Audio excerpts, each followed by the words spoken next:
Hi there, this is Lee, woohoo, and you're listening to Inner Christianity. And we're reading Meister Eckhart's Sermon 9, which has been a long sojourn. It's taking quite a while to get through this sermon, but we're about to read a passage that I find very interesting. All of the readings are from the complete mystical works of Meister Eckhart by the book. It's available on the link at the Substack site. So let's see what we have here. We're on page 89 of Sermon 9, and we're talking about the exchange between Martha, Mary, and Christ. Now Christ says, "You are troubled with many things." Martha was so well grounded in her essence that her activity was no hindrance to her.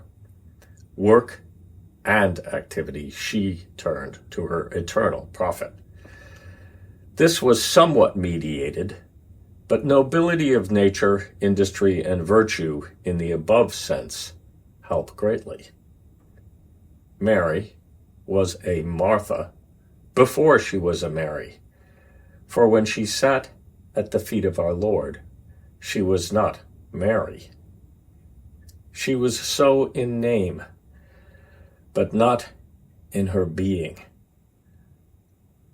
for she was filled with joy and bliss, and had only just entered school to learn how to live. But Martha stood there in her essence, and hence she said, "Lord, bid her get up," as if to say, "Lord, I do not like her sitting there just for joy. I want her to learn life and possess it in essence. Bid her arise, that she may be perfect." She was not called Mary when she sat at Christ's feet. Mary I call a well-disciplined body, obedient to a wise soul. By obedient, I mean that whatever understanding dictates, the will accepts. So what does all this mean?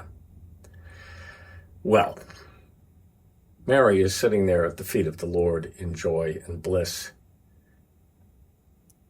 and she has entered school in order to learn how to live. It's a new thing. She just entered school. She is beginning there in joy and bliss.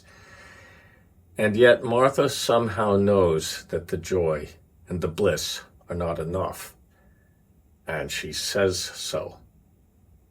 Well, those of you who have listened to or read